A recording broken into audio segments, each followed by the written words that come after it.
Good evening dear learners. Hello everybody. आज ये class start करते हैं। सो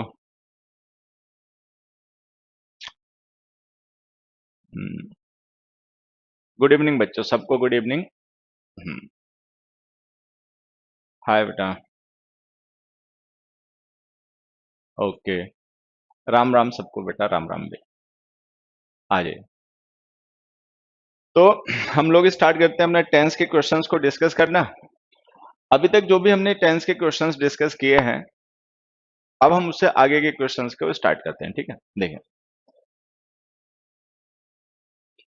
सबसे पहले एक बात, टेंस के क्वेश्चंस जो हैं बच्चे, इनके आप आंसर्स बताओगे वो ठीक है, लेकिन उससे पहले एक बार ये बताइए कि जो हम कॉन्सेप्ट्स अभी तक टेंस के डिस्कस कर पा रहे हैं वो सारे समझ में आ रहे हैं? हाँ। गुड इवनिंग बच्चों, सबको गुड इवनिंग। और ये आज देखो हमने एक थोड़ा सा एक्सपेरिमेंट किया है with the colour scheme of our PPT.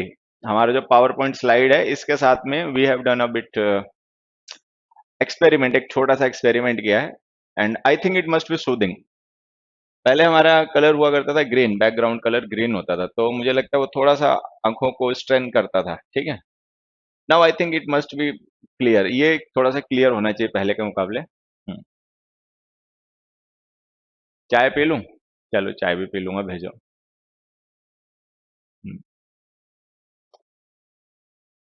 Good evening भाई। प्रभु कह रहा है। प्रभु नहीं कहो।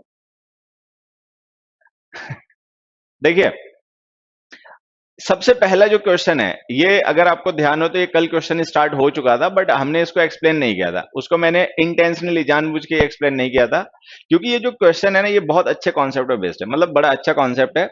कल हमारे पास इतना टाइम नहीं था कि हम उस कॉन्सेप्ट को डिटेल में डिस्कस कर पाते, तो इसीलिए हमने उसको डिस्कस नहीं किया। अब आज हमारे पास एनफ टाइम है, तो आज हम इस कॉन्सेप्ट को डिटेल में डिस्कस करेंगे पहले। तब तक एक बार आंसर बताइए अपने आप। भाई सभी बहुत अच्छे रहो, सभी को गुड इवनिंग, सभी को नमस्कार। ठीक है। ओके। ये जो हमारा क्वेश्चन है, ये क्वेश्चन जिस कॉन्सेप्ट पे बेस्ड है वो टेंस का एक, मतलब आप उसको ऐसे कह सकते हैं वेरी, और एक बार और भी कह सकते हैं वेरी, एक बार चाहो तो और भी कह सकते हो very important concept. Very very very important concept. ठीक है, और ये जितनी बार वेरी यूज हुआ है ना, समझ लेना इतने कंफ्यूजिंग भी है। ये जो हम टेंस का कॉन्सेप्ट आज डिस्कस करेंगे, जिसपे बेसिक क्वेश्चन है, काफी इंपॉर्टेंट और काफी कंफ्यूजिंग क्वेश्चन है, कॉन्सेप्ट है। सबसे पहले जो भी बच्चे हैं, सभी इस क्वेश्चन को एक बार आंसर करें। Our neighbour's dog slept when the thieves broke into their house? That is the question. हाँ,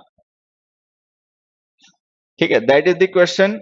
ये आपका क्वेश्चन है, और इस क्वेश्चन को एक बार जल्दी से आंसर करें कि which part of this sentence has the mistake. Part A, part B और पार्ट सी। नो एरर नहीं है, इतना मैं आपको बता देता हूँ कि the sentence doesn't contain no error, मतलब सेंटेंस में नो एरर नहीं है, the sentence has got some error. Sentence में एरर है, मिस्टेक है। क्या मिस्टेक है ये हमें पता करना है। बोलो, इस पे कलर कौन सा सही रहेगा? हम्म। हम्म। हम्म।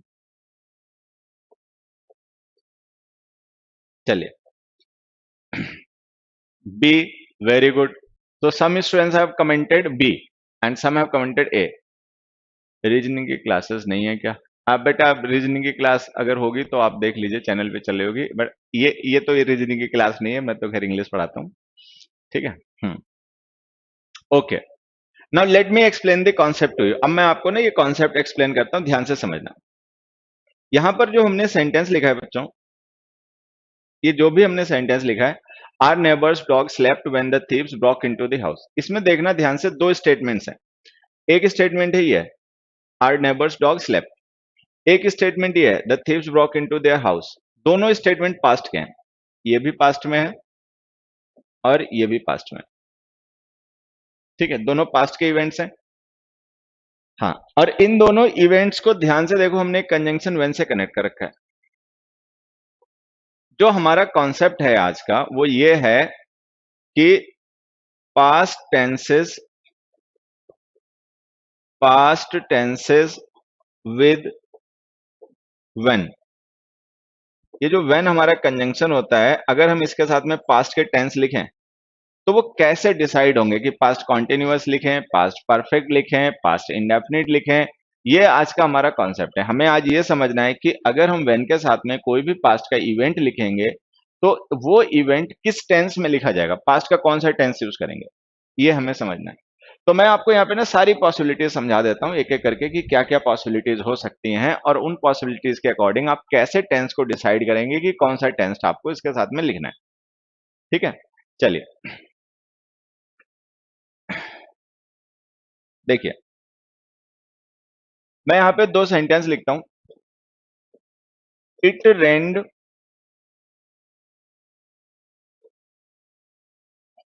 It rained when he woke up. दूसरा, the guest arrived when he woke up. The guest arrived when he woke up and it rained when he woke up. ये दोनों सेंटेंसेस हैं, और इन दोनों सेंटेंसेस से वो जो हमारा कॉन्सेप्ट है जो हमें समझना है, वो कॉन्सेप्ट यहां से हमारा एक्सप्लेन हो जाएगा। ये जो दोनों सेंटेंसेस हैं वो सारी पॉसिबिलिटीज पास्ट की आपको इंट्रोड्यूस कर देंगे कि पास्ट में क्या क्या पॉसिबिलिटीज हो सकती हैं अगर हम व्हेन कंजंक्शन का यूज करें। तो अगर हम व्हेन कंजंक्शन का यूज करेंगे पास्ट के इवेंट्स के लिए तो वहां पर क्या क्या पॉसिबिलिटीज हो सकती हैं, हम कौन कौन से टेंसेज यूज कर सकते हैं, ठीक है, वो यहां से हमें समझना है। तो सबसे पहले एक बार ट्राई करके देखिए, अगर ये दोनों सेंटेंसेस हैं इनके आपको करेक्शन करने हो तो बच्चों कैसे करोगे। जैसे हमने लिखा it rained when he walk up and the guest arrived when he walk up. ये दोनों सेंटेंसेस पढ़िए, इनमें ध्यान से देखो, जो मैं आपको समझाता हूं जिस पे ज्यादा आपको ध्यान रखना है वो ये है। इट रेन्ड पास्ट की घटना है, ही वॉक अप पास्ट की घटना है, मतलब दोनों इवेंट पास्ट के हैं। द गेस्ट अराइव्ड पास्ट का इवेंट है, ही वॉक अप पास्ट का इवेंट है, और इनको हमने व्हेन से कनेक्ट कर रखा है। व्हेन कंजंक्शन का यूज हमने कर रखा है दो पास्ट के इवेंट्स को कनेक्ट करने के लिए। अब हमें ये पता करना है कि ये दोनों पास्ट के इवेंट्स जो हैं इनको हम किस कमेंट मतलब किस टेंस में लिखें, ये हमारा आज का क्वेश्चन है। इट इज रेनिंग, क्या नाम है बच्चे का, दीपक कश्यप। बच्चे अगर लिखोगे भी ना तो इट इज रेनिंग नहीं लिखोगे, इट वॉज रेनिंग लिखना पड़ेगा, क्योंकि टाइम पास्ट का है। We are talking about the events in past, हम पास्ट के इवेंट्स की बात कर रहे हैं। तो अगर आप लिखोगे भी तो इट वॉज रेनिंग लिखना, इट इज रेनिंग मत लिखना। चलो, उन्होंने अपना कमेंट सही कर लिया, वेरी गुड, बहुत अच्छी बात है। यू रियलाइज द मिस्टेक, जल्दी से मिस्टेक को रियलाइज कर लिया। Second is correct, neither is correct, actually neither is correct, कोई सही नहीं इनमें से, सही इनमें से कोई भी नहीं है, ठीक है। सही दोनों ही करने हैं, लेकिन दोनों में डिफरेंस है, कॉन्टेक्चुअल डिफरेंस है। चलो, अब मेरा डिफरेंस समझना शुरू करना। ये जो हमने रेन लिखा है, रेन एक टाइम टेकिंग इवेंट है। बारिश होना जो है वो एक टाइम टेकिंग घटना है, एक टाइम टेकिंग इवेंट है जो कि एक ड्यूरेशन तक कंटिन्यू रहता है। देखिए, घटनाएं दो तरीके की होती हैं, जब हम टाइम से रिलेट करते हैं तो इवेंट्स दो तरीके के होते हैं। एक होते हैं क्विक इवेंट्स, क्विक इवेंट्स, ठीक है। जैसे कि जगना जो है, किसी पर्सन का जो सो रहा है उसका जग जाना जो है ये क्विक इवेंट है, ठीक है। उसके बाद में ये जो रेनिंग है ये टाइम टेकिंग इवेंट है। Time taking, time taking events जो होते हैं वो ड्यूरेशन को रिप्रेजेंट करते हैं, क्विक इवेंट्स जो होते हैं वो पॉइंट को रेफर करते हैं, ये हमेशा ध्यान रखना है। अच्छा, गेस्ट का आना जो है ये भी क्विक इवेंट है, और उस पर्सन का जगना जो है ये भी क्विक इवेंट है। ये बातें समझनी पड़ेंगी हमें इन कॉन्सेप्ट्स को समझने के लिए। मतलब अगर आप कॉन्सेप्ट समझना चाहते हैं तो आपको ये पहले बात समझनी पड़ेगी कि जो हम इवेंट्स लिखते हैं, जो घटनाएं होती हैं जिनको हम टेंस के थ्रू एक्सप्रेस करते हैं, वो घटनाएं दो तरीके की हो सकती हैं। एक ऐसी घटनाएं जो कि टाइम टेकिंग हो, जिनको होने में टाइम लगता है, जैसे पढ़ना। आप पढ़ रहे हैं तो आपको महीनों लग जाते हैं, साल लग जाते हैं तैयारी करते हुए, ठीक है। पहले हम स्कूल में कई साल पढ़ते हैं, फिर हम कॉलेज में पढ़ते हैं, उसके बाद में जब हम कंपटीशन की तैयारी करते हैं तो हमें कोचिंग लेने जाना पड़ता है, और वहां भी हमें कई साल लगते हैं। मतलब साल नहीं लगते तो महीने तो लग ही जाते हैं, मान लीजिए 5-6 महीना, 8-10 महीने तो आपको प्रिपरेशन में भी लग जाते हैं। तो ये घटनाएं ऐसी हैं जो टाइम टेकिंग है। ठीक है। अच्छा, फिर कुछ घटनाएं जो होती हैं वो मोमेंट्री होती हैं। मोमेंट्री का मतलब होता है कि they don't take enough time. Time तो उनमें भी लगता होगा, मिली सेकेंड्स लगते होंगे, जो भी लगता होगा, but that time is not that much considerable. वो उतना ज्यादा कंसिडरेबल टाइम नहीं लेती हैं अपने काम को होने में। जैसे कि किसी पर्सन का जग जाना है, अब जग जाने में 2 दिन तो नहीं लगेगा, ठीक है। आदमी 2 दिन तक सो सकता है, दैट इज पॉसिबिलिटी। वो एक पॉसिबिलिटी है, मान लीजिए किसी ने कुछ ऐसा कर लिया, 2 दिन तक सोता रहा, ठीक है। लेकिन जगना जो है वो मोमेंट्री एक्शन है। मर जाना एक मोमेंट्री एक्शन है, किसी चीज का टूट जाना एक मोमेंट्री एक्शन है, ठीक है। गुस्सा हो जाना मोमेंट्री एक्शन है। तो कुछ एक्शंस ऐसे होते हैं जो सडन होते हैं, ऑल ऑफ सडन हो जाते हैं एकदम से। अच्छा, कुछ एक्शंस ऐसे होते हैं which go on for a duration of time, जो एक ड्यूरेशन तक ऑफ टाइम तक चलते रहते हैं, फिर उसके बाद में वो कंप्लीट होते हैं।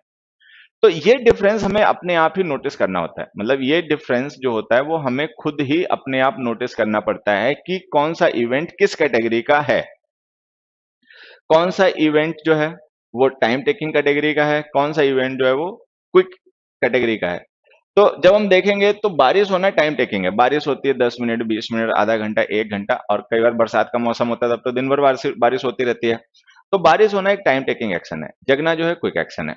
अब जब हम दो इस तरीके के एक्शंस को आपस में लिखते हैं जिनमें से एक टाइम टेकिंग हो, जैसे कि ये वाला, और एक क्विक एक्शन हो, तो वहां पर होता क्या है कि जो टाइम टेकिंग एक्शन है वो पहले स्टार्ट हो जाता है और वो चलता रहता है, चलता रहता है। उसी बीच में वो क्विक एक्शन होता है, उसको डिस्टर्ब कर देता है। मान लीजिए बारिश हो रही थी और उसी बीच में ये पर्सन जग गया। तो जिस समय ये पर्सन जगा है, इसका जगना जो है वो एक पॉइंट है, और वो पॉइंट जो है वो इसी ड्यूरेशन के बीच में है। ये बारिश होना एक ड्यूरेशन है, ये बारिश होना एक ड्यूरेशन है, और इस पर्सन का जग जाना इसी ड्यूरेशन के बीच का एक पॉइंट है। जब हम उस एक्शन को जो इस ड्यूरेशन को रिप्रेजेंट कर रहा है इस पॉइंट से रिलेट करेंगे, ठीक है, तो जहां पर ये पॉइंट है वहां पे ध्यान से देखो, वो एक्शन इनकम्प्लीट स्टेट में है, क्योंकि ये यहाँ स्टार्ट हुआ है, बाद में जाके पूरा हुआ होगा। तो जिस समय ये जगह है उस समय बारिश वाला एक्शन पहले से ही प्रोसेस में था, इनकम्प्लीट स्टेट में था, तो हमें कॉन्टिन्यूअस टेंस लिखना पड़ेगा, वॉज रेनिंग। हमें यहाँ पर कॉन्टिन्यूअस टेंस लिखना पड़ेगा, वॉज रेनिंग।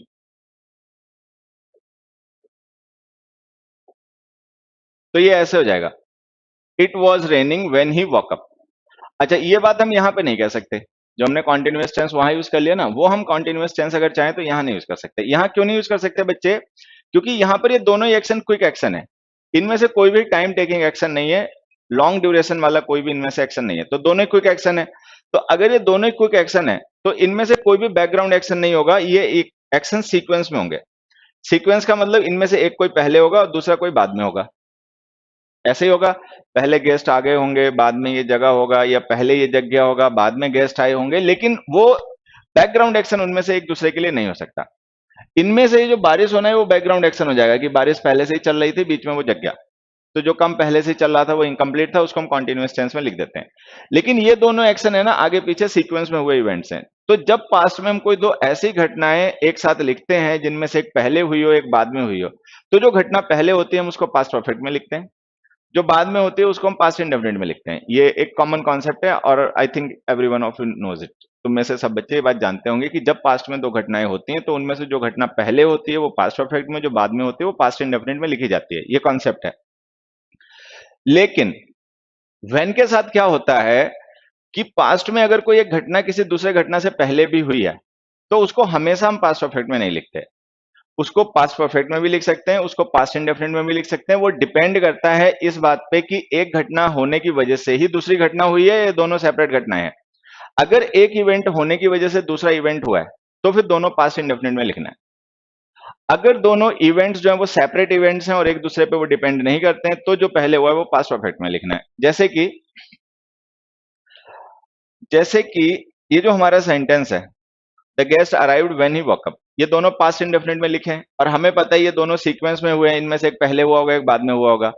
तो पहले हुआ एक्शन और बाद में हुआ एक्शन व्हेन के साथ में दोनों ही पास्ट इंडेफिनिट में लिखे जा सकते हैं अगर वो दोनों इंटरडिपेंडेंट एक्शंस हों। इंटरडिपेंडेंट का मतलब एक की वजह से दूसरा एक्शन हुआ हो तो।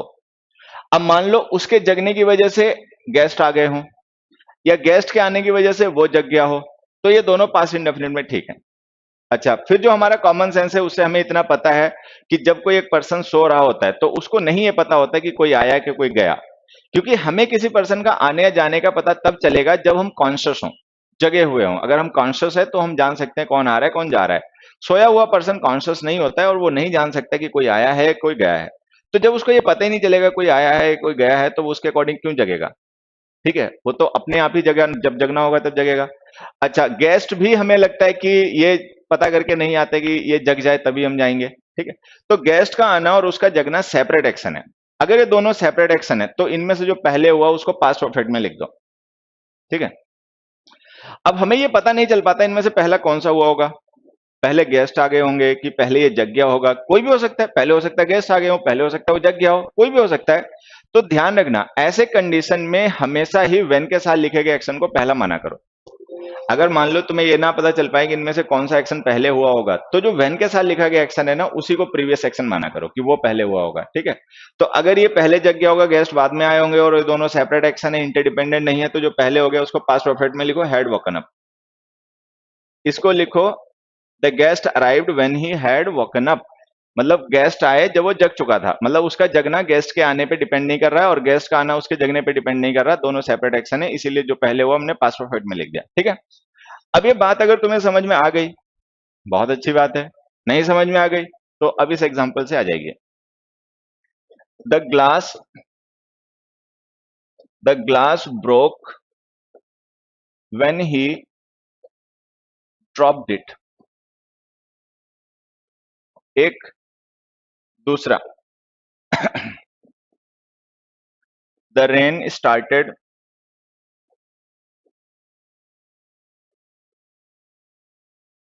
The rain started when he reached home. ये जरा एक बार दोनों सेंटेंस देखो, इनसे ये बात जो मैंने अभी तुम्हें समझाई है वो अब क्लियर हो जाएगी। यहां पर देखिए, द ग्लास ब्रोक, ग्लास टूट गया। ही ड्रॉप्ड इट, उसने ग्लास को गिरा दिया। ठीक है, पहले ग्लास गिराया होगा बाद में टूटा होगा। द रेन स्टार्टेड, बारिश स्टार्ट हो गई। ही रीच्ड होम, वो घर पहुंचा, तो वो घर पहुंचा फिर बारिश स्टार्ट हो गई। तो हमने यहाँ पे क्या किया, पास्ट में दो ऐसे एक्शंस व्हेन के साथ लिख दिए हैं जो सीक्वेंस में हुए हैं। पहले ग्लास गिराया गया होगा बाद में टूटा होगा, तो एक काम पहले हुआ एक बाद में हुआ। रीचिंग होम और स्टार्टिंग ऑफ द रेन, ये भी दोनों क्विक एक्शन है, तो ये भी सीक्वेंस में हुए होंगे। पहले वो घर पहुंच गया, उसके बाद में बारिश शुरू हुई। तो हमने यहाँ पर व्हेन के साथ में पास्ट के दो एक्शंस लिखे हैं, उनमें से एक पहले हुआ एक बाद में हुआ। हमने पढ़ा ये है कि पास्ट में जब हम व्हेन के साथ में दो ऐसे एक्शंस लिखते हैं कि इनमें से एक पहले हुआ हो एक बाद में हुआ हो, तो उनमें से जो पहले हुआ होता है हम उसको पास्ट परफेक्ट में लिख भी सकते हैं नहीं भी लिख सकते हैं। वो डिपेंड करता है इस बात पे कि वो दोनों एक्शन इंटरडिपेंडेंट है या सेपरेट है। इंटरडिपेंडेंट और सेपरेट का मतलब समझना, अगर एक एक्शन होने की वजह से दूसरा एक्शन हो रहा है तो वो इंटरडिपेंडेंट है। अगर वो दोनों एक्शन सेपरेट हैं, वो आपस में इंटरडिपेंडेंट नहीं है, एक की वजह से दूसरा नहीं हो रहा है, तो दोनों सेपरेट एक्शन है। अगर दोनों एक्शन सेपरेट है तो जो पहले हुआ वो पास्ट परफेक्ट में लिखना है। अगर दोनों एक्शन सेपरेट नहीं है तो फिर दोनों को ही पास्ट इंडेफिनिट में लिखना है। ठीक है, ये तुम्हारे लिए क्वेश्चन है, मुझे बताइए इनमें से कौन सा सेंटेंस सही लिखा हुआ है कौन सा गलत लिखा हुआ है। ठीक है, so that is a work for you. चलो भाई बताओ, ये दोनों ही सेंटेंसेस जो हमने लिखे हैं बेटा, इनमें से कौन सा सही है कौन सा गलत है, ये कमेंट करके जल्दी से बताइए। The glass broke when he dropped it, ये सही है, या the rain started when he reached home, ये सही है।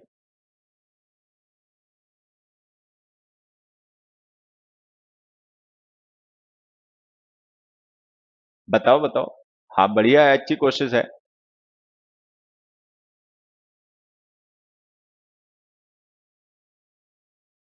One is correct.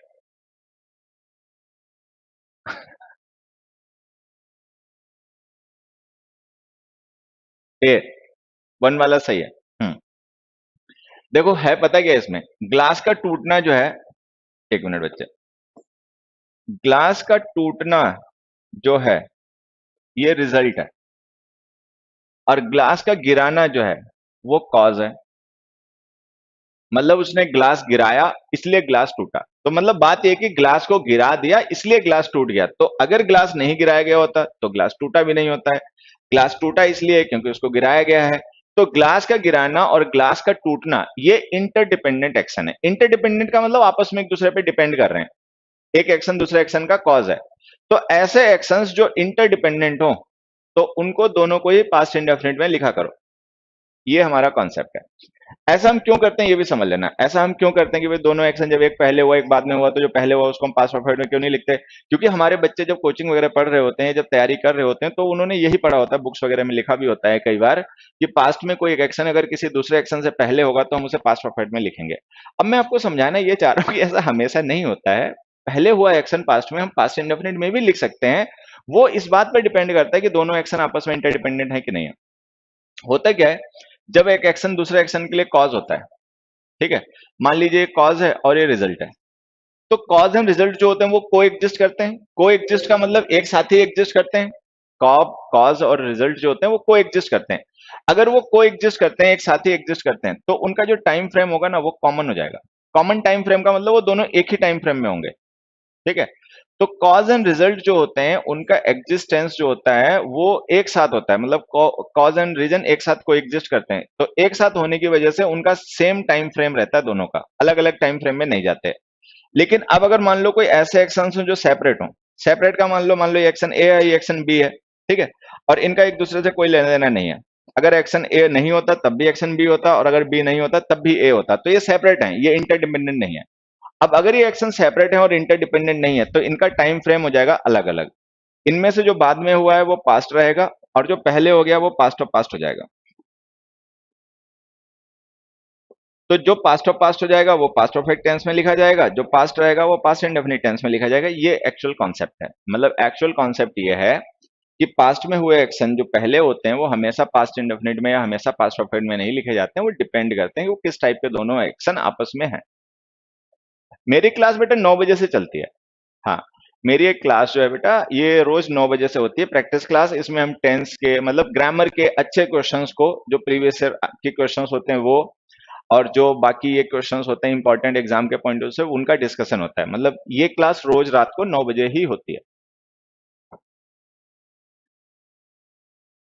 ठीक है। तो यहाँ पे ध्यान ये रखना कि ग्लास का टूटना और ग्लास का गिराना इंटरडिपेंडेंट एक्शन है, तो दोनों को पास्ट इंडेफिनिट में लिखा रहने दो। अब यहाँ आते हैं, अगर यही बात हम यहाँ पे मान पाए कि वो घर पहुंच गए इसलिए बारिश शुरू हो गई, कि बारिश इंतजार कर रही थी कि पहले ये घर पहुंचे तब हम शुरू होंगे, तब तो ये भी सही है। लेकिन हमें पता है ऐसा तो नहीं होगा। बारिश तो अपने हिसाब से शुरू होगी चाहे वो घर पहुंचे या ना पहुंचे। बारिश उसके घर पहुंचने की वजह से इंतजार तो नहीं करेगी। तो बारिश का स्टार्ट होना और उस पर्सन का घर पहुंचना ये सेपरेट एक्शन है, ये इंटरडिपेंडेंट नहीं है, ये सेपरेट एक्शन है। तो अगर ये सेपरेट एक्शन है तो जो इनमें से पहले हो गया वो पास्ट परफेक्ट। तो अगर ये दोनों एक्शन सेपरेट हैं बच्चे, तो जो इनमें से पहले हो गया वो पास्ट परफेक्ट। मतलब ये हमारा कॉन्सेप्ट है। चलिए, समझ में आ गया हो, बहुत अच्छी बात है। नहीं समझ में आ गया हो तो मैं एक क्वेश्चन और लिखता हूं, उससे समझना। नेक्स्ट क्वेश्चन देखो। The man got afraid when the lion roared. When the lion roared, B देखो।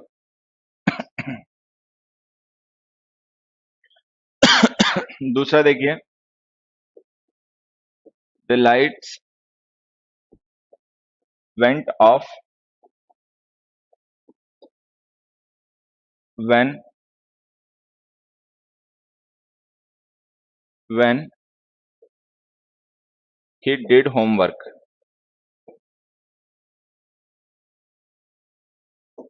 The lights went off when he did homework, the man got afraid when the lion roared. अब यहां पर देखिए हमने क्या किया, past के एक्शंस लिखे। The man got afraid past का एक्शन है। व्हेन द लायन रोड, जब लायन ने रोर किया, ये भी पास्ट का एक्शन है। The lights went of, light बंद हो गई, पास्ट का एक्शन है। ही डिड होमवर्क, उसने अपना होमवर्क किया, ये भी पास्ट का एक्शन है। अब हम देख रहे हैं कि यहां पर फिर से हमने व्हेन कंजंक्शन का यूज करके पास्ट के दो एक्शंस लिख दिए, ठीक है। अच्छा, ये दोनों एक्शन सीक्वेंस में हुए होंगे। लायन ने रोर किया, उसके बाद ये डर गया, उसने अपना होमवर्क कर लिया। डिड का मतलब पास्ट इंडेफिनिट टेंस है, तो इसका मतलब है कंप्लीशन, कि उसने अपना होमवर्क कर लिया, लाइट चली गई। अब अगर ये दोनों एक्शंस जो हमने व्हेन के साथ लिखे हैं ये आपस में इंटरडिपेंडेंट हैं, इंटरडिपेंडेंट का मतलब आपस में एक दूसरे पे डिपेंड करते हैं, तब तो ये सही है। लेकिन अगर इनमें से कोई भी एक्शन सेपरेट है तो फिर एक इनमें से पास्ट परफेक्ट लिखना पड़ेगा। अब हमें यह पता करना है क्या ऐसा हुआ है कि लॉयन के रोर करने की वजह से डर गया है, क्या ऐसा हुआ है कि उसने होमवर्क कर लिया इसीलिए लाइट चली गई, कि लाइट इंतजार करती रही, चलो ये होमवर्क कर लेगा फिर जाएंगे। देखिए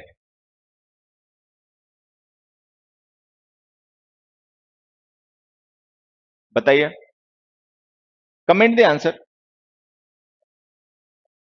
अब देखो यहां पर क्या है, ये जो है मैन का डरना, ये लायन के रोर करने का रीजन हो सकता है कि भाई उसने, लायन ने रोर किया तो ये डर गया, तो ये रिजल्ट हो गया, वो कॉज हो गया। तो रिजल्ट एंड कॉज जो होते हैं वो को एग्जिस्ट करते हैं, तो को एग्जिस्ट करने की वजह से उनका टाइम फ्रेम कॉमन रहता है और दोनों ही पास्ट टेंस के माने जाएंगे और दोनों को पास्ट इंडेफिनिट टेंस में लिख देंगे। ये सही है। लेकिन यहां पर हम ये बात नहीं मान सकते, यहां पे ये बात मानना कि उसने होमवर्क कर लिया इसलिए लाइट चली गई बेतुका होगा, क्योंकि जिस तरीके से बारिश किसी के आने जाने का इंतजार नहीं करती, उसी तरीके से लाइट भी किसी के जगने सोने का काम करने का इंतजार नहीं करती, लाइट अपने हिसाब से ही आती जाती रहती है, ठीक है। तो अगर लाइट गई है और उसने अपना होमवर्क किया है तो ये दोनों सेपरेट एक्शन है। अब अगर ये दोनों सेपरेट है तो इनमें से जो पहले हुआ है वो पास्ट परफेक्ट में, तो हम लिख देंगे the lights went off when he had done homework, जब उसने अपना होमवर्क कर लिया उसके बाद लाइट चली गई। जब ये बातें तुम्हें समझ में आ जाएं तो अपनी क्वेश्चन पे वापस आ जाओ। ये था हमारा क्वेश्चन जो हम लोग डिस्कस कर रहे थे। देखिए क्वेश्चन ये था, our neighbour's dog slept when the thieves broke into their house. तो यहां पर ये एक्शन पास्ट का है, ये भी एक्शन पास्ट का है, और हमने इनको व्हेन से कनेक्ट कर रखा है। अब अगर पास्ट के दो एक्शंस हम व्हेन से कनेक्ट करें और वो दोनों इंटरडिपेंडेंट हो, एक दूसरे पे डिपेंडेंट हो, तो दोनों को पास्ट इंडेफिनिट टेंस में लिख देते हैं। अब देखो ये स्लेप्ट पास्ट इंडेफिनिट है और ये ब्रोक इनटू भी पास्ट इंडेफिनिट है।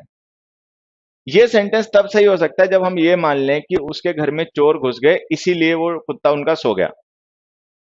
अगर ऐसा हो, अगर ऐसा हो कि भाई उनके घर में चोर घुस गए और वो कुत्ता सो गया, ठीक है, तो ये सेंटेंस सही है। लेकिन हमें पता है ऐसा नहीं होता, ठीक है। पहले से कुत्ता सो रहा हो बाद में चोर घुस गए हो ये समझ में आता है, पहले चोर घुसे बाद में कुत्ता सो जाए ये बेतुका लगेगा, मतलब ऐसा होता नहीं है, क्योंकि जब चोर घुसेंगे तो जो सोया हुआ है उल्टा वो जग जाएगा, जो जगा हुआ है वो तो कैसे सो पाएगा, ठीक है। तो ये जो कुत्ते का सो जाना है और डॉग का मतलब थीव्स का आना है, ये इंटरडिपेंडेंट एक्शन नहीं है, सेपरेट एक्शन है। तो अगर ये सेपरेट एक्शन है, अगर ये सेपरेट एक्शन है तो जो इनमें से पहले वो पास्ट परफेक्ट में लिखो, इसको लिखो had slept. The dog had slept when the thieves broke into their house, ठीक है। तो जो हमारा पार्ट ए है ना बच्चे, वो गलत है। The part A has got the mistake, part ए जो है उसमें मिस्टेक है और उसको हमें सही करने की जरूरत है, ठीक है। चलिए नेक्स्ट क्वेश्चन पे आते हैं। नेक्स्ट क्वेश्चन है, the father goes to pick up the child from school every day. हालांकि ये बहुत इजी क्वेश्चन है लेकिन हो सकता है कुछ बच्चों को थोड़ा सा टेढ़ा लगे, मतलब some students might find it a bit difficult but actually it is not, it is very easy question if you understand what the error there is। अगर आपको ये पता है कि इस सेंटेंस में मिस्टेक क्या है तो ये बहुत आसान है, अदरवाइज ये बहुत मुश्किल है, तुक्का मारना पड़ेगा, ठीक है। तो एक बार ट्राई करके सारे लोग इसका आंसर बताएं। The father goes to pick up the child from school every day. The father goes to pick up the child from school every day.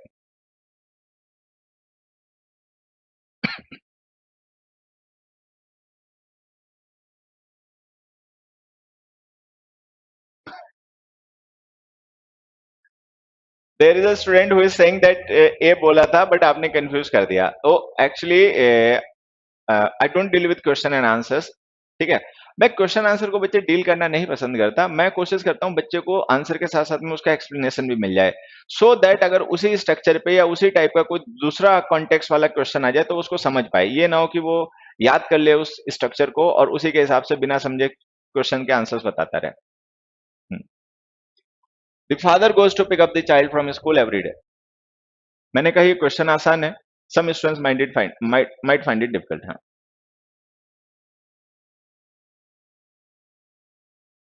Hmm, everyday adjective होता है, गुड। तो some students have got it, कुछ बच्चे लिख रहे हैं gone. बच्चे gone जो वर्ब की थर्ड फॉर्म होती है वो बिना हेल्पिंग वर्ब के नहीं यूज होती, मतलब बहुत बड़ा वाला रिस्क लिया तुमने इस क्वेश्चन का आंसर बता के। देखिए मैं बताता हूँ इसका आंसर क्या है। इसका आंसर बच्चे ये है कि जो एवरीडे हमने लिखा है ना ये गलत है। एक मिनट, ये जो हमने एवरीडे लिखा है बच्चे ये गलत है, और इसको हमें इस तरीके से लिखने की जरूरत है। ये आंसर है।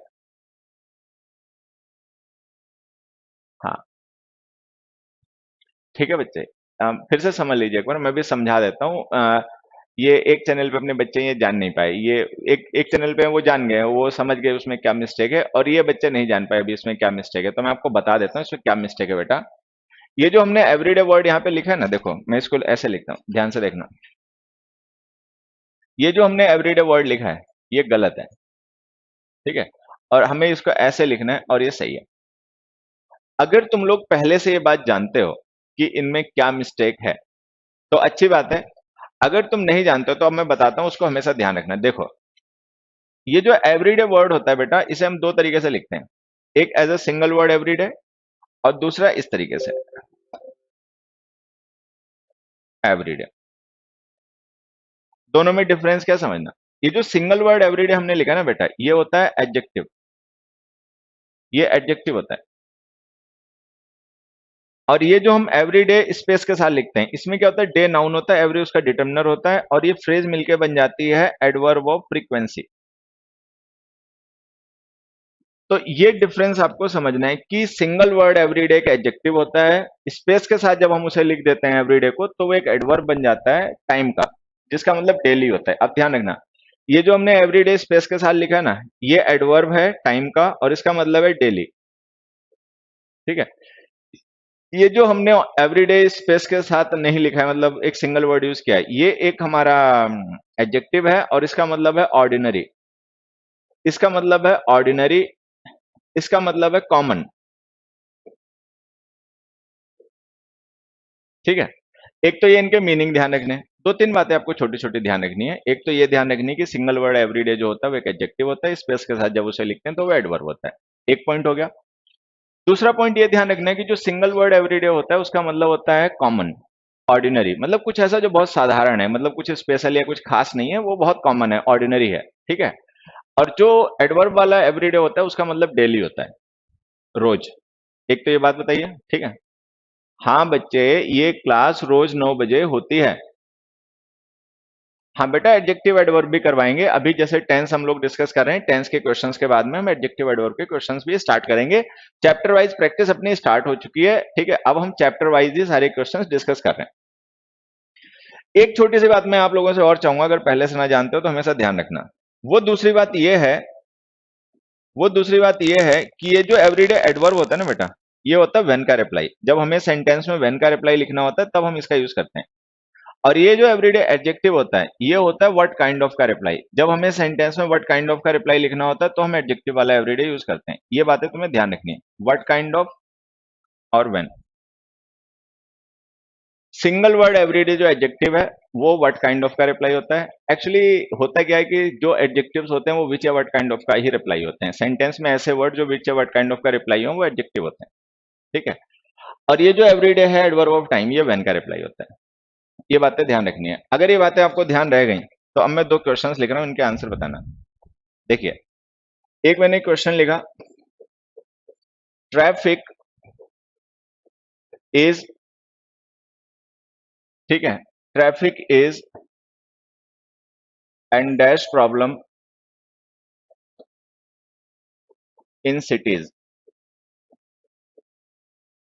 ठीक है। दूसरा मैंने सेंटेंस लिखा, we we take a mock test, वी टेक अ मॉक टेस्ट डैश, ठीक है। He makes many mistakes in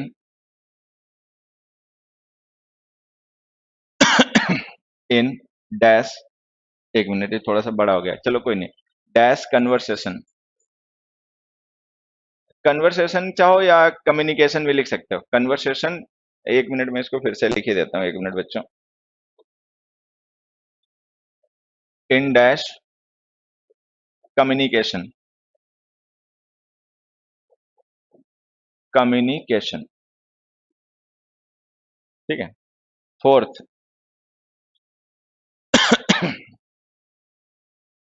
they help him dash. अब देखिए मैंने यहाँ पे कुछ क्वेश्चंस लिखे हैं और इन क्वेश्चंस में ब्लैंक्स हैं, ये आपको फिल करने हैं और इन ब्लैंक्स को फिल करने के लिए हमारे पास दो ऑप्शन है, एक सिंगल वर्ड एवरीडे, ये एक ऑप्शन ये है, और एक है ये स्पेस के साथ लिखे जाने वाला एवरीडे, ये। चलो आंसर बताइए सभी लोग। फिर से मैं एक बार बता देता हूं, ये वाला जो एवरीडे है बच्चे, ये एडजेक्टिव है, इसका मतलब होता है कॉमन, ऑर्डिनरी, ठीक है, डे टू डे। और इसका यूज सेंटेंस में तब किया जाता है जब हमें विच या व्हाट काइंड ऑफ का रिप्लाई करना हो। ये जो हमने स्पेस के साथ एवरीडे लिखा है, ये एडवर्ब ऑफ टाइम है, इसका मतलब डेली होता है, और इसका यूज हम तब करते हैं जब हमें सेंटेंस में व्हेन का रिप्लाई लिखना हो, व्हेन का रिप्लाई लिखना हो, ठीक है। चलिए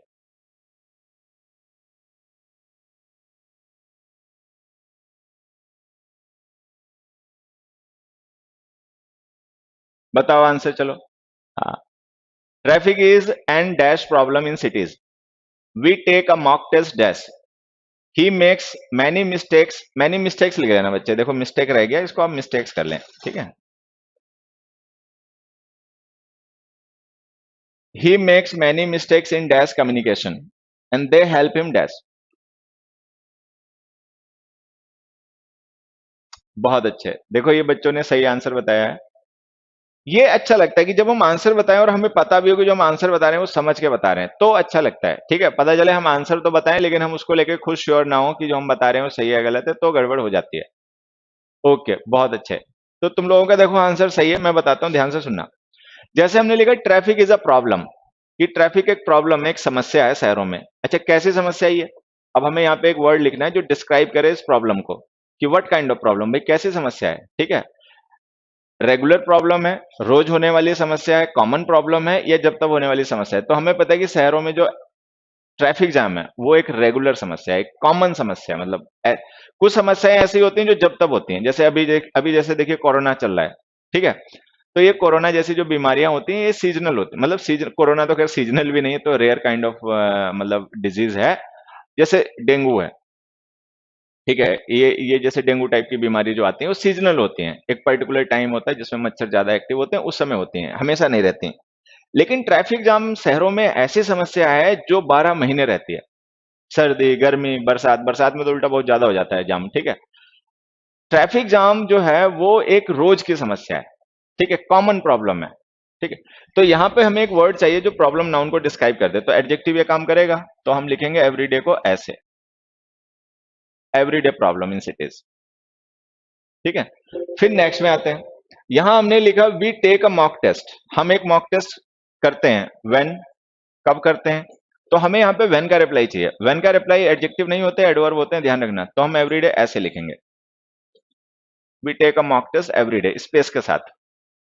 फिर इसमें आते हैं, हमने लिखा ही मेक्स मैनी मिस्टेक्स, ये बहुत गलतियां करता है, ठीक है। मतलब ही मेक्स मैनी मिस्टेक्स का मतलब वो काफी गलतियां करता है। किसमें करता है गलतियां? He makes mistakes in what, in communication, what kind of communication, कैसे कम्युनिकेशन में, ठीक है।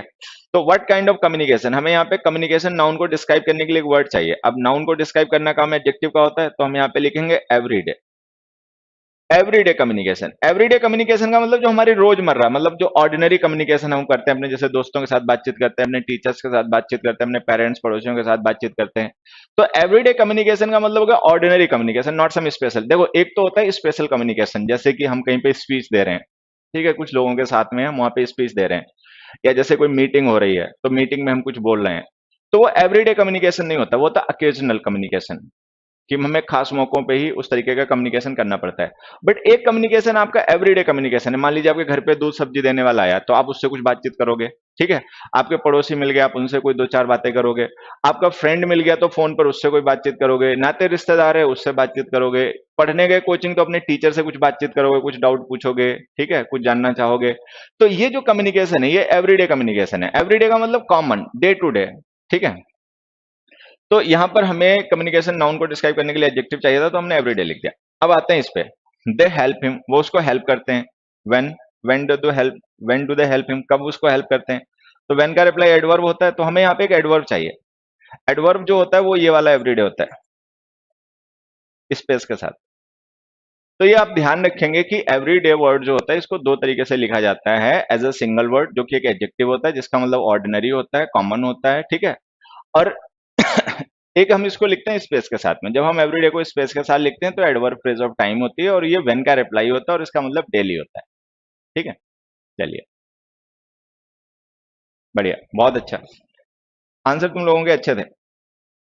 तो ये क्वेश्चन का मैं आंसर पूछूं कि the father goes to pick up the child from school every day, ठीक है। अब जैसे हमने लिखा the father goes to pick up the child from school when, कब, व्हेन डज ही गो, कब जाते हैं पिताजी, ठीक है। तो हमें व्हेन का रिप्लाई चाहिए। व्हेन का रिप्लाई का मतलब हमें एडवर्ब चाहिए। अगर एडवर्ब चाहिए तो ये एवरीडे गलत लिख रखा है, ये एडजेक्टिव होता है। एवरीडे ऐसे लिखो, ठीक है। चलिए, ये क्वेश्चन हो गया। नेक्स्ट पे आ जाते हैं।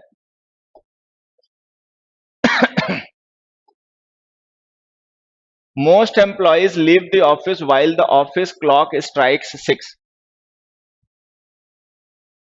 Most employees leave the office while the office clock strikes 6।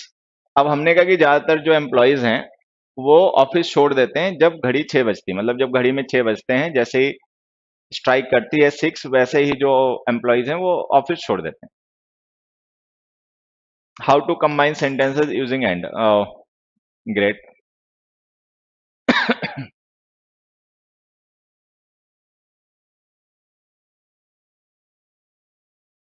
Very good. अब देखो ये जो हमने सेंटेंस लिखा है ना, most employees leave the office while the office clock strike 6, इसमें मैं बस आपको एक छोटी सी बात समझाना चाहता हूँ।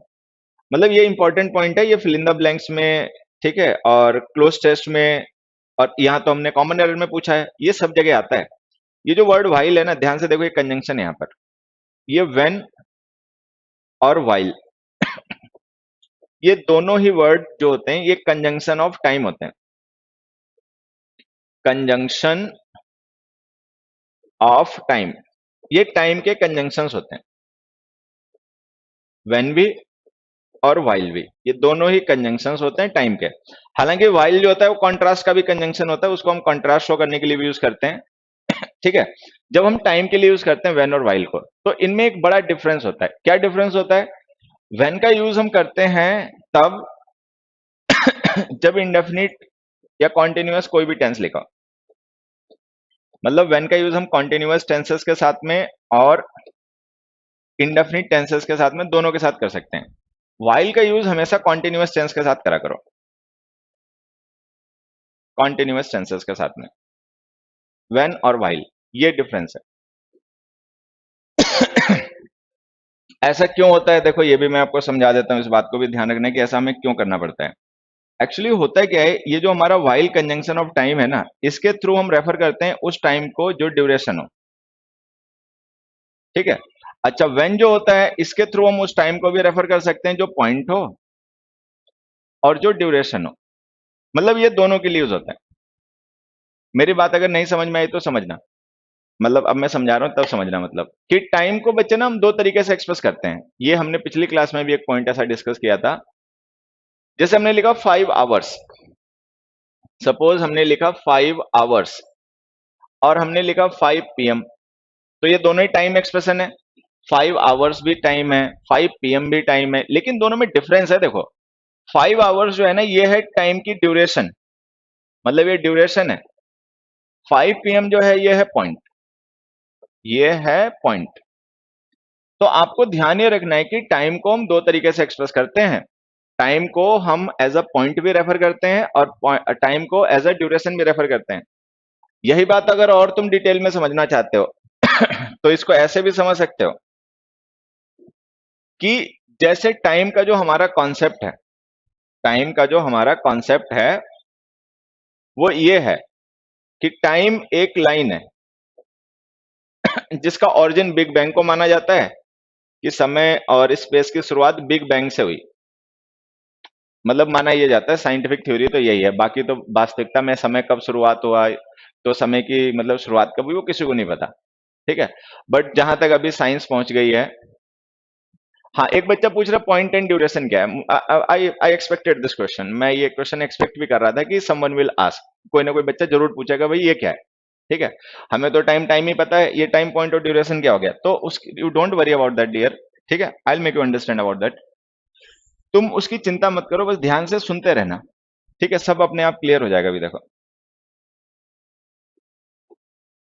तो बच्चे ने पूछा कि भाई ये टाइम क्या है, मतलब टाइम नहीं, उसने पूछा कि ये पॉइंट ऑफ ड्यूरेशन क्या है। तो अब मेरी जिम्मेदारी बन जाती है कि भाई तुमने पूछा है तो मैं अब उसको बता देता हूँ। ठीक है, ध्यान से सुनो। गुड इवनिंग बच्चों, सबको गुड इवनिंग। बहुत लेट हो गए तुम गुड इवनिंग करते करते। हम्म अब यहाँ पर ध्यान से सुनना, टाइम का जो हमारा कॉन्सेप्ट है, जो हम मतलब ह्यूमन बींग्स हैं, टाइम देखिए एक एब्स्ट्रैक्ट आइडिया है। टाइम को लेकर लोगों में बहुत विवाद है कि समय क्या है क्या नहीं है। लोग अपने अपने लेवल के हिसाब से, अपनी अपनी समझ के हिसाब से टाइम को इंटरप्रेट कर देते हैं। ठीक है, कुछ लोग कह देते हैं टाइम जो है वो सेंटेंस का सेंस है। ठीक है, कुछ लोग कह देते हैं टाइम जो है वो काल है, कुछ कह देते हैं टाइम जो है महाकाल है। मतलब ये बकवासबाजी ऐसे होती रहती है।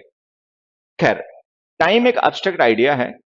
ठीक है, और टाइम से हम घटनाओं को रिलेट करते हैं, मतलब जो हमारे आसपास में घटनाएं होती हैं या जो हमारे साथ में घटनाएं होती हैं, हम उनको बताने के लिए एक रेफरेंस यूज करते हैं, वो रेफरेंस टाइम है। ठीक है, अब मान लीजिए किसी भी घटना के बारे में बताना चाहते हो कि आप सुबह जगे। ठीक है, तो जगना जो है वो रिलेटेड टू टाइम है, आप उसको टाइम से रिलेट करके बताओगे कितने बजे जगे। या मान लीजिए आप सोते रहे, तो वो बात भी आप टाइम से रिलेट करके बताओगे आप कितने बजे तक सोए, 2 घंटा सोए, 6 घंटा सोए, 7 घंटा सोए। या मान लीजिए आपने ग्रेजुएशन किया, तो आपने ग्रेजुएशन कौन से साल में किया, टाइम से रिलेट करके बताओगे उस घटना को। ठीक है, या मान लीजिए आप घूमने गए, टूर या किसी पिकनिक पर आप घूमने गए, तो कब गए, फिर कितने दिन तक वहां घूमते रहे, टाइम से रिलेट करके बताओगे। कोई दोस्त बना, कोई दुश्मन बना, कब दोस्त बना कब दुश्मन बना, टाइम से रिलेट करके बताओगे। ठीक है, खाना खाते हो ऑफिस टाइम में, कितने बजे खाना खाते हो, टाइम से रिलेट करके बताओगे। तो कुल मिला के टाइम एक रेफरेंस है हमारी रियलिटी का। मतलब जो भी चीजें हम रियलाइज करते हैं, परसीव करते हैं, नोटिस करते हैं, उनको हम तभी नोटिस कर पाते हैं, रियलाइज कर पाते हैं, या उनके बारे में हम तभी बता पाते हैं जब हम उसको टाइम से रिलेट करें। टाइम ना हो तो हम इन चीजों के बारे में बातें नहीं कर सकते। ठीक है, ये ध्यान रखना है। तो ह्यूमन बींग्स, हम इंसानों का क्या है कि जो टाइम को लेकर कॉन्सेप्ट है, तो हम टाइम को ये मानते हैं कि time a kind of river है, टाइम एक टाइप की नदी है। ठीक है, जिसमें या तो हम फ्लो कर रहे हैं घटनाओं के साथ में, ठीक है, या वो टाइम फ्लो कर रहा है, हम वहीं पे रुके हुए हैं। मतलब आप कुछ भी मान लो, दोनों तरीके से बात एक ही है लगभग। या तो टाइम फ्लो कर रहा है, आप वहीं पे रुके हुए हो, आप नोटिस कर रहे हो चीजों को, आप स्टैटिक हो। या यूं मान लो कि टाइम जो है वो एक स्टैटिक नदी है और आप उसमें फ्लो कर रहे हो। ठीक है, खैर, तो टाइम का जो ऑरिजिन है, तो साइंस के हिसाब से टाइम का ऑरिजिन जो है वो बिग बैंग है। जो बिग बैंग थियरी है यूनिवर्स की, तो उसके हिसाब से समय और स्पेस की शुरुआत बिग बैंग से हुई। बिग बैंग समझते हैं, the whole universe was at a point and it exploded and everything got in existence. हर एक चीज एग्जिस्टेंस में, अस्तित्व में आ गई, समय और मतलब स्पेस स्टार्ट हो गए। तो कहानी, हाँ यही है ना। तो होता क्या है कि जो टाइम का ऑरिजिन है साइंस के हिसाब से, वो बिग बैंग है। और टाइम का एंड क्या है वो किसी को पता नहीं है। मतलब किसी को पता ही नहीं है, उसको आज तक हम कैलकुलेट नहीं कर पाए हैं। ठीक है, कर भी नहीं पाएंगे खैर, या हो सकता है कभी कर पाए सैकड़ों साल बाद, अभी तो फिलहाल में नहीं। तो टाइम को लेकर हमारा कॉन्सेप्ट ये है कि time is a kind of river. Time एक काइंड ऑफ रिवर है जिसकी ओरिजिन, जिसकी शुरुआत बिग बैंग है और जिसका अंत हमें पता नहीं है। मतलब ये अनंत है एक तरीके से, आप ऐसे कह लीजिए। तो इस टाइम में होता क्या, पॉइंट्स हैं। मान लीजिए एक पॉइंट यहां पर है, एक पॉइंट यहां पर है, एक पॉइंट यहां पर है, एक पॉइंट यहां पर है। ये एक्चुअली है नहीं, ये हमने अपने बना लिया कैलेंडर पे। पॉइंट का मतलब आप साल मान सकते हो, पॉइंट का मतलब आप सेंचुरी मान सकते हो, पॉइंट का मतलब आप वीक मान सकते हो, पॉइंट का मतलब आप डे मान सकते हो, पॉइंट का मतलब आप आवर मान सकते हो, कुछ भी मान लो। ठीक है, अब ये जैसे पॉइंट्स हैं, ये पॉइंट हो गया ए, ये पॉइंट हो गया बी, ये पॉइंट हो गया सी, ये पॉइंट हो गया डी। अब हमें हिस्ट्री लिखनी है, हमें इवेंट्स की बातें करनी है, हमें घटनाओं के बारे में बताना है। तो आप उनको टाइम से रिलेट करोगे, तो हमने एक कैलेंडर बनाया, टाइम को कैटेगराइज कर दिया। ठीक है, सेंचुरीज में, डिकेड्स में, ईयर्स में, डेज में, वीक्स में, मंथ्स में, आवर्स में, सेकंड्स में, मिली सेकंड्स में, इस तरीके से घड़ियां बन गई। पहले कैलेंडर बना, फिर घड़ियां बन गई। ठीक है, तो कैलेंडर तक तो टाइम जो था वो दिनों में था, महीनों में था, सालों में था, सेंचुरीज में था। घड़ियां बन गई तो वो सेकंड्स में आ गया, मिली सेकंड्स में आ गया, नैनो सेकंड्स में आ गया। ठीक है, खैर यहाँ कहानी आ गई। अब ये जो पॉइंट्स हैं आप इनको जो चाहे मान लो, चाहे आप ये मान लो कि ये जो पॉइंट्स हैं वो डिकेड्स हैं, चाहे आप ये मान लो ये जो पॉइंट्स हैं वो सेंचुरीज हैं, चाहे आप ये मान लो ये पॉइंट्स हैं वो वीक्स हैं। तो ये पॉइंट्स हमारे लिए टाइम है, ठीक है।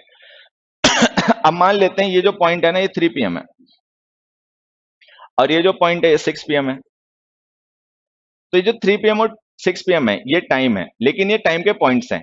अच्छा, फिर इन दोनों पॉइंट्स के बीच में एक गैप है, ठीक है। 3 PM और 6 PM के बीच में गैप कितना हो गया? 3 आवर्स। तो ये जो 3 आवर्स है ये भी टाइम है। तो हम समझने की यहाँ पर ये कोशिश कर रहे हैं कि जो टाइम होता है ना, टाइम को हम दो तरीके से एक्सप्रेस करते हैं। टाइम या तो कोई पॉइंट होता है या किन्हीं दो पॉइंट्स के बीच का ड्यूरेशन होता है। अब जैसे ये 3 PM एक पॉइंट है, 6 PM एक पॉइंट है, ठीक है। और इन दोनों पॉइंट्स के बीच का जो ड्यूरेशन है 3 आवर्स वो भी टाइम है। तो टाइम को हम पॉइंट में या ड्यूरेशन में एक्सप्रेस करते हैं, ये ध्यान रखना है। सर आप बहुत अच्छा पढ़ाते हो सर, मैं आपकी 3 क्लास पढ़ लूंगा सर, आप इंग्लिश पढ़ना है उसके बाद डिटेक्शन समझा दो अच्छे से। क्या कह रहा है भाई? मैं आपकी तीनों क्लास पढ़ लूंगा। 3 क्लास तो मेरी बेटा होती नहीं है। मेरी रोज एक ही क्लास होती है इस चैनल पे, मेरी एक ही क्लास होती है रोज 9 बजे से लेकर 10 बजे रात को, ठीक है। संडे को ओपन सेशन रखेंगे, बिल्कुल रखेंगे, इस बार संडे को जरूर रखेंगे। एरर डिटेक्शन समझा दो बेटा, हाँ वही समझ रहे हैं। तो टाइम को हम पॉइंटेड ड्यूरेशन में डिस्कस करते हैं, ये समझना। अब मैं आपको जो समझा रहा था वो ये था कि जो व्हेन हमारा कंजंक्शन होता है टाइम का, उसका यूज हम दोनों टाइप के एक्शंस के लिए कर लेते हैं। जो एक्शन पॉइंट को रेफर करते हैं उसके लिए भी, ठीक है। जो एक्शन पॉइंट को रेफर करते हैं व्हेन का यूज उनके लिए भी कर लेते हैं, और जो ड्यूरेशन को रेफर करते हैं उनके लिए भी कर लेते हैं। लेकिन जो हमारा वाइल कंजंक्शन है, वो वाइल कंजंक्शन केवल ड्यूरेशन के लिए यूज होता है, वो पॉइंट के लिए नहीं यूज होता है, ये ध्यान रखना है। ठीक है, यही हमें मतलब समझना था। अब अपने यहां पर आ जाओ वापस। ये जो हमने व्हेन कंजंक्शन वाइल कंजंक्शन लिखा ना, इसके साथ लिखा गया इवेंट देखो। द ऑफिस क्लॉक स्ट्राइक 6, की घड़ी जब 6 बजाती है, तो घड़ी का 6 बजाना जो है ना वो ड्यूरेशन नहीं है, वो एक पॉइंट है, क्विक एक्शन है ना, ये पॉइंट है। स्ट्राइक करना 6 जो है वो एक क्विक एक्शन है, वो पॉइंट है, वो ड्यूरेशन नहीं है टाइम की। अगर वो ड्यूरेशन नहीं है तो ये वाइल हमने गलत लिख दिया, व्हेन लिखो। तो ऐसे एक्शंस जो क्विक एक्शंस होते हैं वो टाइम की ड्यूरेशन को नहीं, टाइम के पॉइंट को रेफर करते हैं। उनके साथ में आप व्हेन का यूज कर सकते हो, वाइल का यूज नहीं कर सकते हो। वाइल का यूज केवल उन्हीं के साथ करना जो टाइम टेकिंग एक्शन होते हैं, जो कॉन्टिन्यूअस टेंस में लिखे जाते हैं। एक और एग्जांपल से समझाता हूं, समझना। हमने लिखा कि he returned dash it was raining. He returned dash it was raining. दूसरा, he returned dash it stopped raining.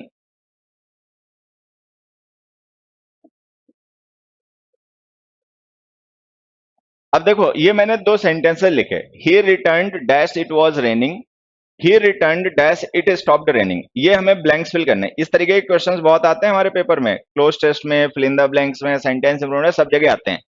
अब इन दोनों क्वेश्चंस को हमें फिल करना, ब्लैंक्स को फिल करना है। ऑप्शन देखो मैं बता देता हूं। एक ऑप्शन है बच्चे वाइल, एक ऑप्शन है व्हेन। चलो, ये ऑप्शन 1 है, ये ऑप्शन 2 है। He returned dash it was raining, he returned dash it stopped raining. Blanks fill करिए।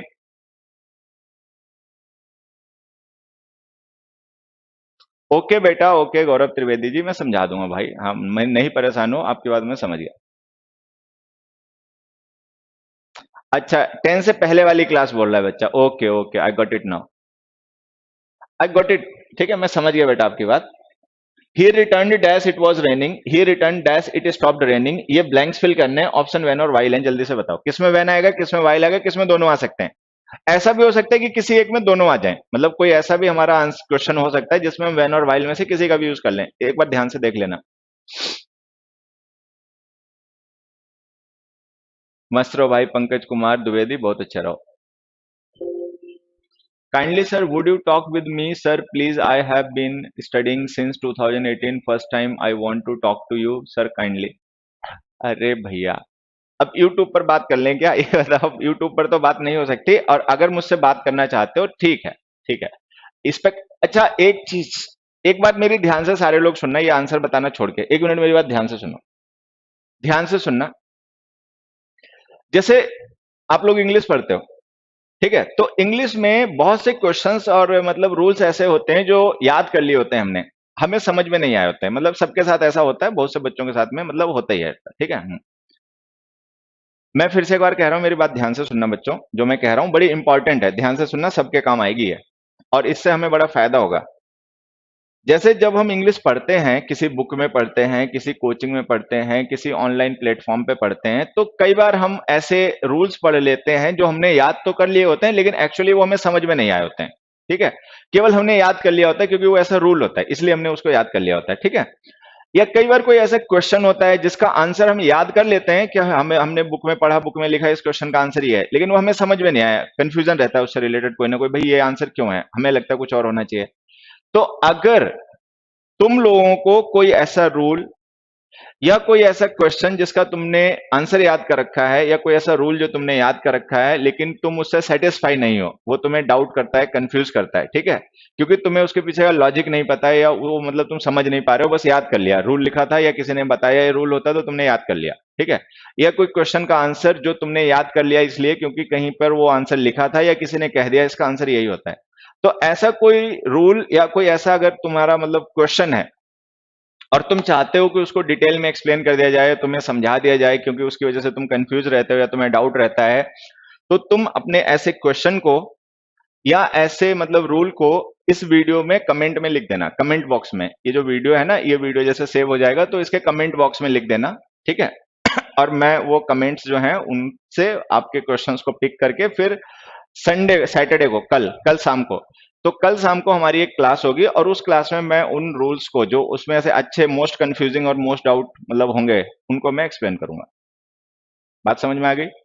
कोई ऐसा रूल या कोई ऐसा क्वेश्चन जो जिसका तुमने आंसर याद कर लिया है, रूल याद कर लिया है, लेकिन वो तुम्हें सेटिस्फाई नहीं कर पाया है, तुम उसको लेकर डाउट में रहते हो, कंफ्यूजन में रहते हो, वो तुम्हें क्लियर नहीं है, ठीक है, उसको तुम इस वीडियो के, जब ये वीडियो सेव हो जाएगा तब, अभी लाइव कमेंट में नहीं, ठीक है, बाद में इसको अपना कमेंट कर देना कि भाई दिस इज माई क्वेश्चन, ठीक है, कि मुझे ये रूल आज तक समझ में नहीं आया, बस मैंने याद कर रखा है, इसके पीछे लॉजिक क्या है, या ये जो क्वेश्चन है इसका आंसर ये बुक्स में लिखा हुआ है, ये मैंने आंसर याद तो कर लिया बट मुझे समझ में नहीं आया कि भाई ये आंसर इसका क्यों है, ठीक है। तो उसको कमेंट कर देना, और फिर मैं क्या करूंगा, उन कमेंट्स में से जो बहुत अच्छे कमेंट्स होंगे उनको फिर मैं कल वाली क्लास में, कल शाम को जो हमारी क्लास होगी उसमें डिटेल में डिस्कस करूंगा। ओके, तो ये सबको ध्यान रखना है। और जो भी तुम्हारे इस तरीके के डाउट्स हैं, चाहे किसी कॉन्सेप्ट से रिलेटेड हैं, चाहे किसी क्वेश्चन से रिलेटेड हैं, उनको तुम्हें अपना कमेंट करना है, ठीक है, वीडियो सेव हो जाने के बाद में कमेंट कर देना। अब फिर मैं उसके बाद में कल की क्लास में, कल सैटरडे को क्लास होगी रात को 9 बजे, तो उसमें मैं उन्हें एक्सप्लेन करूंगा डिटेल में, ठीक है। चलिए आ जाइए, तो अब इन क्वेश्चंस पे आते हैं वापस। हमने कहा कि ये जो क्वेश्चंस हैं इनमें ब्लैंक्स को फिल करने के लिए व्हेन और व्हाइल हमारे पास ऑप्शंस हैं। अब देखो, ये जो इट वाज रेनिंग हमने लिखा है, ये कॉन्टिन्यूअस टेंस है। कॉन्टिन्यूअस टेंस उन एक्शंस का बनता है जो टाइम टेकिंग हो, और जो एक्शन टाइम टेकिंग होते हैं वो ड्यूरेशन को रिप्रेजेंट करते हैं, पॉइंट को नहीं। तो यहां पर हम व्हाइल लिख देंगे। लेकिन फिर हमने पढ़ा कि जो ड्यूरेशन होती है उसके लिए तो व्हेन भी यूज हो जाता है, तो इसका मतलब अगर हम व्हाइल ना लिख के व्हेन लिखते हैं तो भी सही होगा। तो इसका मतलब ये जो चाहे लिख दो सही रहेगा, व्हेन लिख दो या व्हाइल लिख दो सही रहेगा। अच्छा, यहाँ पे हमने लिखा है स्टॉप रेनिंग। अब देखो, बारिश होना टाइम टेकिंग है, बारिश का होते रहना जो है वो टाइम टेकिंग है, लेकिन बारिश का रुकना टाइम टेकिंग नहीं है, बारिश का रुकना एक पॉइंट है। जो बच्चे नहीं समझ पाए वैसा समझें। मान लो बारिश शुरू हुई 4 बजे, फिर होती रही बंद हुई 7 बजे, तो बारिश स्टार्ट हुई 4 PM पे, जो पॉइंट है, बारिश स्टॉप हुई 7 PM पे, ये भी पॉइंट है, और होती रही 4 PM से लेकर 7 PM के बीच में 3 आवर्स तक, जो कि ड्यूरेशन है। तो बारिश का स्टार्ट होना पॉइंट है, बारिश का स्टॉप होना पॉइंट है, बारिश का होते रहना ड्यूरेशन है। आगे बात समझ में? Krishna Kumar Saha dash my personal number please, I will wait for your call sir. अरे भैया, क्यों पर्सनल नंबर अपना लाइव कमेंट में लिख रहे हो आपको? अरे भाई, एक बात सुनो कृष्ण कुमार शाह, अगर आपको वास्तव में लगता है कि इतना इंपॉर्टेंट है मुझसे बात करना, if there is that much emergency, इतनी ज्यादा इमरजेंसी है, तो आप एक काम करो, ये जब वीडियो सेव हो जाएगा तो उस पर कमेंट कर देना एक बार, ठीक है। मैं आपके साथ में अपना व्हाट्सएप नंबर शेयर कर लूंगा, उस पर एक व्हाट्सएप मैसेज डाल देना, ठीक है। ये क्यों लिखते हो, ये नंबर नंबर लिखने का लाइव कमेंट में कोई फायदा नहीं है। मैं आपको क्या लगता है कि मैं अभी इस नंबर पे कॉल करने जा रहा हूँ आपको, ठीक है। ऐसे मत किया करो। हाँ, तो मैं ये बता रहा था कि बारिश का होना जो है ना ड्यूरेशन है, तो ड्यूरेशन के लिए तो आप व्हेन या व्हाइल कुछ भी लिख सकते हो, इधर इज करेक्ट। अच्छा, बारिश का रुकना और बारिश का स्टॉप होना और बारिश का स्टार्ट होना ये पॉइंट होता है, तो चूंकि वो पॉइंट होता है तो अगर आप व्हाइल लिखोगे ना तो गलत हो जाएगा, ठीक है, फिर आपको व्हेन लिखना पड़ेगा। तो बात ये है कि बारिश का होना ड्यूरेशन है, बारिश का रुकना पॉइंट है। व्हेन का यूज दोनों के लिए हो सकता है, पॉइंट के लिए भी ड्यूरेशन के लिए भी। अच्छा, वाइल का यूज केवल ड्यूरेशन के लिए हो सकता है, पॉइंट के लिए नहीं हो सकता। तो इसमें अगर आप वाइल लिखोगे तो गलत हो जाएगा, इसमें वाइल लिखोगे तो सही हो जाएगा, व्हेन दोनों जगह सही हो जाएगा, ये ध्यान रखना, ठीक है। ये हमारा एक्सप्लेनेशन हो गया। चलिए नेक्स्ट क्वेश्चन पे चलते हैं। कहाँ चले गए क्वेश्चन के बजाय, एक मिनट बेटा। The bus driver didn't realise for long that he ran down a biker. ये मुझे लगता है आज का सबसे आसान क्वेश्चन है। ये हमारा लगता है आज का सबसे आसान क्वेश्चन है। You comment the answer. Sir ऐसे क्यों करते हैं बच्चे, बच्चे बेटा सेंटी हो जाते हैं, बच्चे जो है ना अपने इमोशनल हो जाते हैं, थोड़ा सा सेंटी हो जाते हैं, इसलिए ऐसा करते हैं। The bus driver didn't realise for long that he ran down a biker. Time हो गया, चलो अभी बंद करते हैं क्लास, बस ये लास्ट क्वेश्चन है आज का हमारा। The bus driver didn't realise for long that he ran down a biker. 100% समझ में आ गया, गुड भाई, बहुत अच्छे।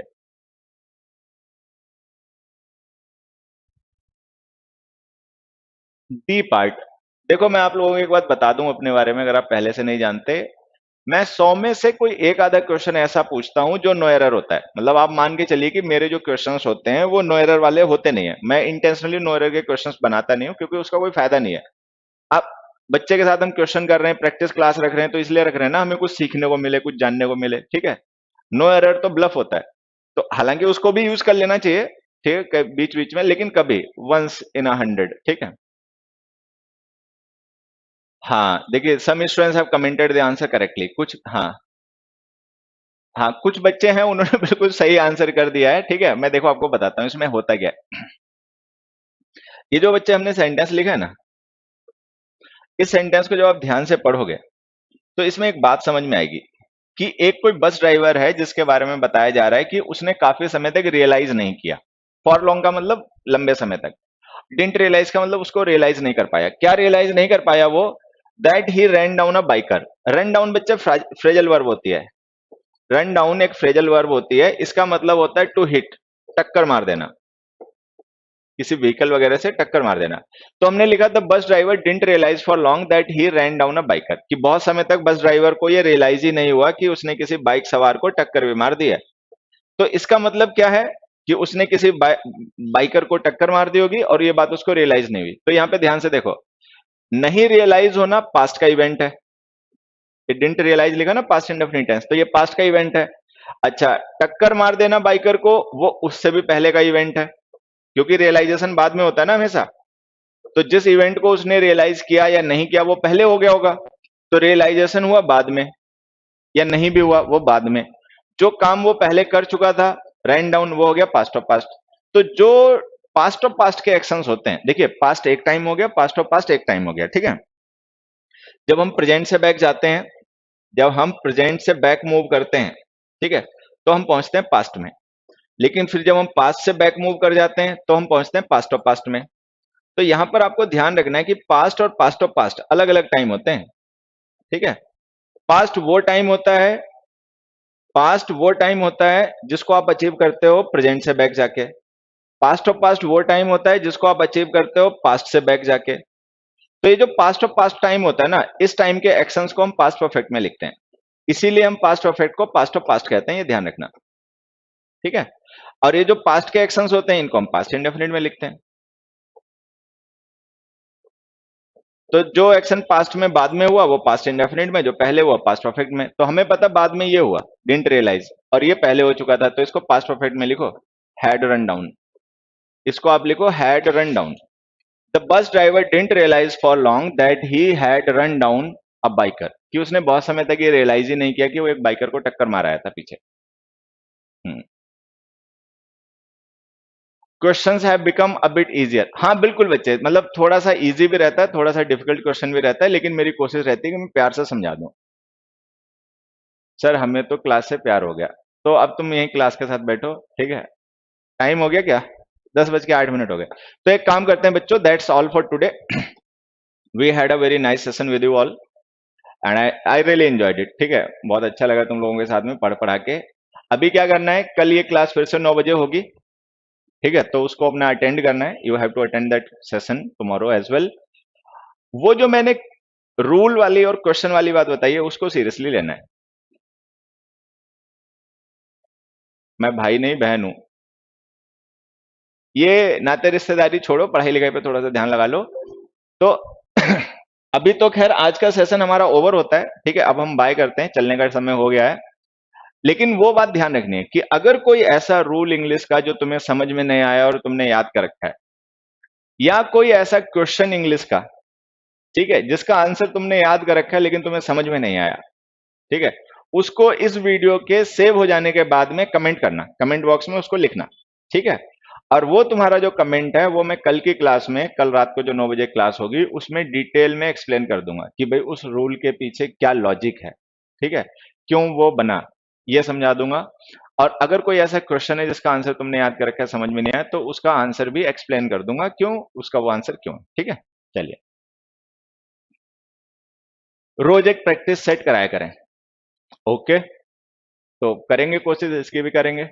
ऑफलाइन बैच, असल में है क्या ना, मैं एग्जामपुर के ऑफलाइन बैचेज में पढ़ाता हूँ, मुखर्जी नगर। ये शाम को एक 9 बजे की क्लास हमने रखी है यूट्यूब पर, कि बच्चों को थोड़ा सा और फायदा हो जाए, थोड़ा सा टाइम दे देते हैं, ठीक है। हाँ बाकी अभी चिंता नहीं करो, अपना ऑनलाइन यूट्यूब पर ही कनेक्ट रहो, यूट्यूब पर ही अपना जो रात को 9 बजे सेशन होता है इसको अटेंड करो, सीखो, एंजॉय करो, ठीक है। और वो जो रूल्स और मैंने क्वेश्चन वाली बात बताई है उसको अपना सीरियसली लेना। अगर कोई ऐसी चीज आपको कंफ्यूज या परेशान कर रही है, ठीक है, तो उसको अपना कमेंट कर देना, मतलब कमेंट बॉक्स में कमेंट करके लिख देना। Thank you. अरे दोर जी, थैंक यू तो मुझे तुम लोगों को कहना चाहिए, इतने अच्छे पढ़ने वाले बच्चे हो तो मैं अच्छा पढ़ा पाता हूँ। हम्म। सर मैं हिंदी मीडियम से हूँ और एसएससी सीजीएल की तैयारी करना चाहता हूँ। और वेरी गुड, बहुत अच्छी बात है। ये हिंदी मीडियम इंग्लिश मीडियम दिमाग से निकाल दो। देखो मैं 1 मिनट तुम लोगों का लूंगा, लेकिन कुछ समझना। ये मैंने देखा है कि बहुत से बच्चा ऐसा होता है ना जो इस बात को मतलब पता नहीं अपनी कमजोरी मानता है कि हम हिंदी मीडियम के हैं। भैया हम खुद हिंदी मीडियम के हैं, कहाँ तुम परेशान हो। हम हिंदी मीडियम के ही हैं, हम हिंदी मीडियम से ही हमेशा पढ़े हैं। तुम्हें क्या लग रहा है हम इंग्लिश पढ़ा रहे हैं तो हम इंग्लिश मीडियम पढ़े हैं? ऐसा नहीं है, ठीक है। हिंदी मीडियम से पढ़ना, गवर्नमेंट स्कूल से पढ़ना, गांव देहात से पढ़ना, इसका मतलब ये नहीं कि हम कमजोर हैं, इसका मतलब ये भी नहीं कि हम बेवकूफ हैं, जड़ बुद्धि हैं, ऐसा कुछ नहीं है, ठीक है। तो ये हिंदी मीडियम कोई कमजोरी नहीं है, इसको इतना हाईलाइट करने की, इस पे इतना ध्यान देने की जरूरत नहीं है। ये चीजें दिमाग से निकालो, ठीक है। बी पॉजिटिव, पॉजिटिव बनो, और मतलब इस पे ध्यान दो, क्या नाम, जो सिखाया जा रहा है, जो पढ़ाया जा रहा है उस पर फोकस करो, ठीक है। तुम कहाँ से हो, कहाँ से नहीं हो, हिंदी मीडियम हो, अंग्रेजी मीडियम, वो छोड़ो, उसमें कुछ नहीं रखा, ठीक है, वो गई बातें। चलिए, तो okay dear students, now it's time to say bye.